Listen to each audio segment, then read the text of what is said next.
میرا حضور بنا سونا میرا حضور دے ایک حسن سلام سارا پتیا صفات حضور دے اجمل نہیں بھگوان دلو سانو سب لگان تیرا حضور دے اجمل نہیں بھگوان دلو سانو سب لگان تیرا حضور دے دنیا میں تو صافی ایمان ہوا دنیا میں تو صافی ایمان ہوا جو بھی میرے حضور کے قربان ہو گیا جس نے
طرف رہے تھے مفتی احمد سعید طفیل صاحب میرے استاد بھائی ہیں، ناروال کے عظیم شان ادارہ چلا رہے ہیں۔ پہلے سلسلہ عالیہ سیفیہ سے جب واقفیت نہ تھی تو بہت نظریات عجیب و غریب قسم کے تھے، اب جب دل کو لگی ہے اور میں حدیث سنا کر حضرت کو دعوت دوں گا۔ کریم آقا علیہ الصلوۃ والسلام نے ارشاد فرمایا من اقشعر جلدہ من خشیۃ اللہ، جس کا جسم اللہ کے ڈر سے کانپ جاتا ہے، احاطت عنہ الذنوب، اس کے گناہ جھڑ جاتے ہیں، کما احاطت ورقۃ الشجرۃ اليابسہ، جس طرح خشک درخت کو ہلانے سے۔ اس لیے جن صاحبان نظر کے پاس آپ بیٹھتے ہیں، جب ان کی نظر سے وہ کیفیت ملتی ہے تو آپ اللہ کے فضل سے گناہ جھڑتے ہیں، تو پھر آگے نیکی کی عادت بڑھتی ہے۔ اس لیے کریم آقا علیہ السلام اس حدیث کا آگے نتیجہ کیا نکلتا ہے؟ کریم آقا علیہ السلام نے ارشاد فرمایا کہ الا ان فی الجسد مضغہ، خبردار جسم میں ایک ایسا لوکڑا ہے، اذا صلحت صلح الجسد کلہ، جب وہ پاکیزہ ہو جائے سارے جسم کا پاک کام کرنے کو جی چاہتا ہے۔ وَإِذَا فَسَدَتْ فَسَدَ الْجَسَدُ كُلُّهُ، اگر وہ گندا میلا غلیظ ہو جائے تو سارا جسم غلیظ کاموں کی طرف میلان ہوتا ہے۔ الا وَهِيَ الْقَلْبُ، خبردار رہے کہ وہ انسان کا دل ہے، وہ انسان کا دل ہے اور انسان کا دل ہے۔ اس شعر کے ساتھ مفتی صاحب کو مائک پیش کرتا ہوں، لیکن نہیں لگی اس کا اللہ سب کو اس سوچ سے حصہ عطا فرمائے۔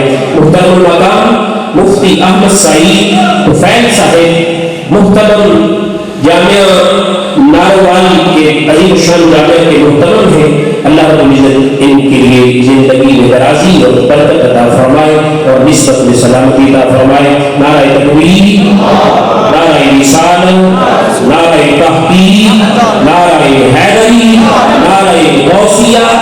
آپ نے میری طرف نہیں دیکھنا، ان کی طرف دیکھنا ہے جن کی نظر کا ذرا فیض ہے۔ بائیں بائیں نہیں دیکھیں گے، انشاءاللہ مغرب کے آخر تک ہم نظر چہرے پر رکھیں گے اور دل میں آرزو کریں گے اور دل میں دعا کریں گے اللہ ان نورانی چہروں کا صدقہ ہمارے دل کو بھی نورانی کرتے، ہماری دنیا کو بھی نورانی کرتے، ہماری قبر کو بھی نورانی کرتے، آمین کہہ دیں۔ مفتی احمد سعید طفیل صاحب محمد علی سیفی دامت برکاتہ القدس۔ السلام علیکم ورحمۃ اللہ۔ بسم اللہ الرحمن الرحیم۔ کیونکہ میرا جبر ہوا تعارف کا خطاب کا موقع بھی نہیں ہے اور میرا یہ تجربہ بھی ہے کہ سرکار مرشد گرامی کے سامنے تقریر ہوتی ہے، پتہ نہیں علم کہاں چلا جاتا ہے، سیدھی بات کرتے ہیں تو الٹی ہو جاتی ہے، پکڑے جاتے ہیں۔ اس لیے آج اس کا نام مفتی احمد سعید طفیل ہے۔ جامعہ نیمیہ میں سن 1991 سے سن 2000 تک وہاں تعلیم کا سلسلہ رہا اور سن 2000 سے لے کر 2004 تک تدریس کا سلسلہ جامعے کے ساتھ رہا. اس کے بعد اسٹار مبارک سے پہلے میری ملاقات سن 2000 میں اجمل دعافانی کی بیک سائڈ پہ ایک گھر میں ہوئی. آپ نے بڑی محبتوں سے نوازا اور مجھے فرمایا میرے بیعت ہو جاؤ. اس وقت میرا دورہ حدیث چل رہا تھا. تو آپ جانتے ہیں علماء بالخصوص جانتے ہیں کہ طلباء جب آخری کلاسز ہوتے ہیں تو بڑی شاہ ہوتے ہیں, سمجھتے ہیں پتہ نہیں ہم کیا شاہ ہیں. میں نے کہا ٹھیک ہے کوئی اس کا اعلان ہے, بڑی کلاس کرتے رہتے ہیں. چنانچہ میں بیٹھ نہیں ہوا اور اس کے بعد مختلف آستانوں پر مجھے وابستگی کا شرف ملا. 4 جگہ پر میں فیض لینے کے لیے حاضر ہوا اور میرا مطالبہ احباب سے یہ تھا کہ ظاہر تو ٹھیک ہے لیکن باطن میں بہت خرابیاں ہیں. شیطان اندر بیٹھا ہوا لوگوں کے سامنے اپنے کردار, اپنے نام و نمود اور اپنی عزت کے لیے بہت پاپڑ دے لیتے تھے, لیکن خلوت بہت تباہ و برباد تھی. خواہش تھی, آرزو تھی کوئی نگاہ والا بندہ ملے تو خلوت کو بھی کام کرے.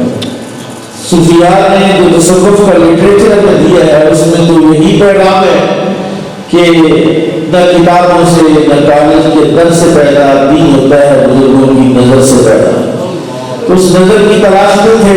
ایک آستانے سے وابستہ رہے, اس کے بعد دوسری جگہ پر گیا, دوسری سے تیسری جگہ پر گیا, تیسری سے چوتھی جگہ پر گیا, لیکن تسلی اور تشفی نہیں ہوئی. اگر کسی مرشد سے کسی آستانے کے ذریعے سجادہ سے درخواست کی کہ جناب کو شفقت فرمائیں, اتنے عرصے سے آدمی خدمت میں حاضر ہیں, تو کوئی ہمیں بھی کچھ عطا فرمائے تو وہ ہنس کے ٹال دیتے, کہتے انشاءاللہ آپ کو مل جائے. پھر سن 2016 میں ایک طالب علم میرے پاس آیا جو BSc کا اسٹوڈنٹ تھا.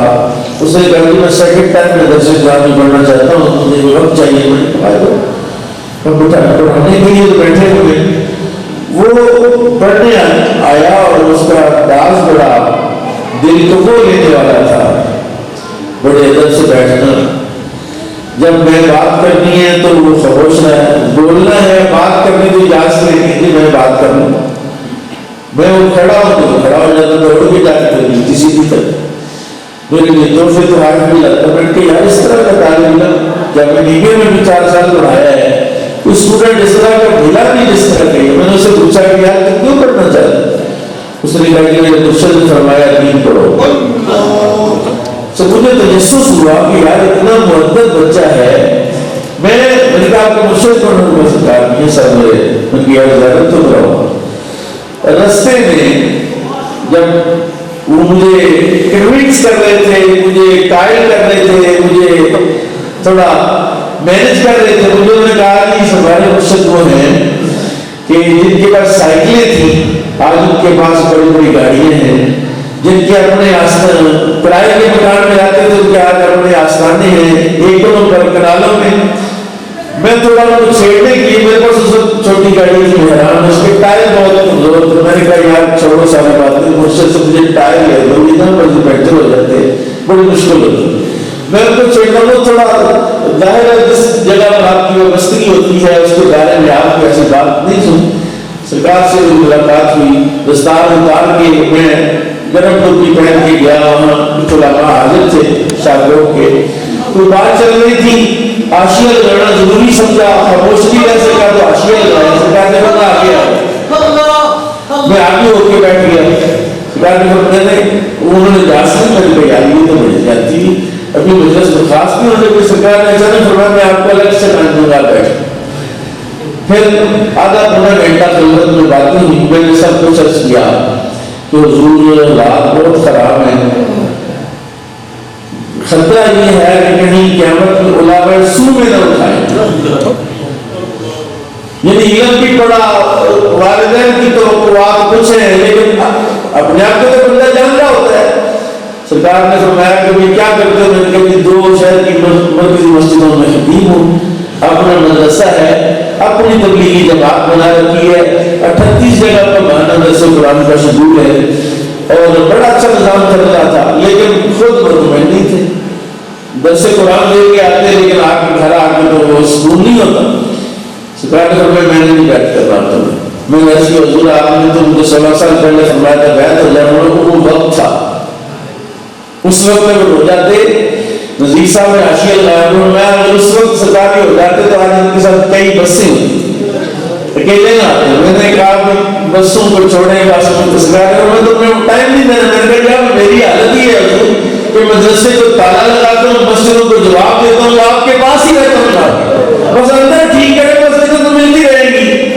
تبھی دعا ہے اللہ تعالیٰ میرے مرشد کو عمر خضری عطا فرمائے. اس 2016 سے لے کر یہ 2021 جا رہا ہے، ان 5 سالوں میں سرکار نے وہ نظارے کرائے ہیں جو زندگی میں کبھی کیے نہیں تھے. اور ابھی بات ہو رہی تھی کہ مفتی صاحب کی، جنہوں نے سرکار سے کہا کہ میری عمر تو 2 سال ہے جب سے میں آپ کے بیعت ہوا ہوں، تو میں بھی یہی کہتا ہوں کہ میری عمر اگر 43-44 سال ہے لیکن میری اصل عمر جو ہے وہ 5 سال ہے، کہ جس میں کیفیت یہ ہے کہ نماز چھوٹتی نہیں، سر سے امامہ اترتا نہیں، اور شریعت کی پابندی بھی ہو گئی. اور سب سے بڑا مسئلہ معاش کا ہے. میں سرکار کے ساتھ خان کے سفر میں تھا تو سحری کے وقت 2-2:30 بجے کا وقت تھا. سفر میں سرکار نے فرمایا مرشدوں سے یہ جڑا اس میں یہ تھا کہ پہلے مکائے ٹکڑے تھا پھر رامدارہ مکھائے. میں نے اس کے بارے میں تو سوچا ہی، کورونا سر پہ آ گیا، درس قرآن بھی بند ہو گئے. سرکار نے ایسی نگاہ فرمائی کہ ہمیشہ ہمیشہ کے لیے وہ جو عزت والا معاملہ تھا وہ آپ نے کنڈا ہی نہیں کیا. اور یہ کیفیت ہو گئی جب مدرسے کے لیے چندہ مانگنے کی ضرورت. سرکار نے فرمایا تھا مفتی صاحب آپ رابطہ رکھیں، دنیا آپ کے پیچھے پیچھے ہوگی، آپ آگے آگے. تو سرکار کی نگاہ سے میرا درس قرآن کا آج کل بھی شروع ہوتا ہے. ایک دفعہ میں نے سرکار نے بلایا، مجھے سمجھ نہیں تھی اس وقت کہ یہ کیا چیز ہے. اب تو سرکار مجھے دوپہر کو، رات کو، صبح کو، شام کو، دن کے کسی حصے، صبح آج فجر کے وقت فجر کی نماز پڑھ کے اشراق پڑھ کے اوپر گیا تو موبائل چارجنگ پہ تھا تو بیل ہو گئی. میں نے سستی قیمت کا اچھا اوپر دیکھا تھا سرکار مبارک لکھا ہوا، میں نے بڑا پوچھتا ہے. اور دوسری مرتبہ بیل ہوئی، میں سلام مار کے کہہ رہا کہ شاید مرشد کا دوبارہ فون آیا ہے. تو سرکار مبارک نے، اللہ تعالیٰ سرکار کو سلامت رکھے، آباد رکھے، شاد رکھے، سرکار کی آسانی کو شاد آباد رکھے.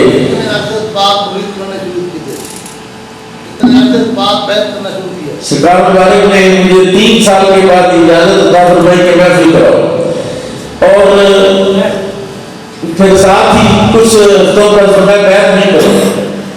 3 سال میں سرکار نے وہ سارا جو سلسلہ تھا، وہ سارا عمرہ جاتا میرا وہ کمپلیٹ فرمایا آپ کی نگاہ سے. میں آج بھی کہتا ہوں کہ میں کچھ بھی نہیں ہوں، جو کچھ ہے میری سرکار ہی ہے. اور اب الحمدللہ 500 سے زیادہ لوگ جو ہیں وہ بیعت بھی ہو گئے ہیں. وہ مدرسہ بنایا تھا وہ آستانہ بن گیا ہے. وہ 10 کرنے میں مدرسہ تھا جس کو پلسٹر میں نہیں تھا. میں کل سرکار کو پہلی تصویر دیکھ رہا تھا، پہلی مرتبہ آپ تشریف لائے، اور آج اس ادارے کو دیکھیں تو 4 کنال میں جب ہو گیا، 10 مرلے والی جگہ جو ہے. یہ سب میرے مرشد کی نگاہ ہے، سرکار کا فیض ہے. اور میرا وہ بابا میرا ایک مرید ہے تو میں اس کو بڑی دعائیں دیتا ہوں کہ وہ سرکار کے پاس آیا ملنے کے لیے. تو اس کی بڑی کیفیت سرکار نے پوچھا کس نے مرید ہے، اس نے کہا کہ مفتی احمد سعید کو فیض.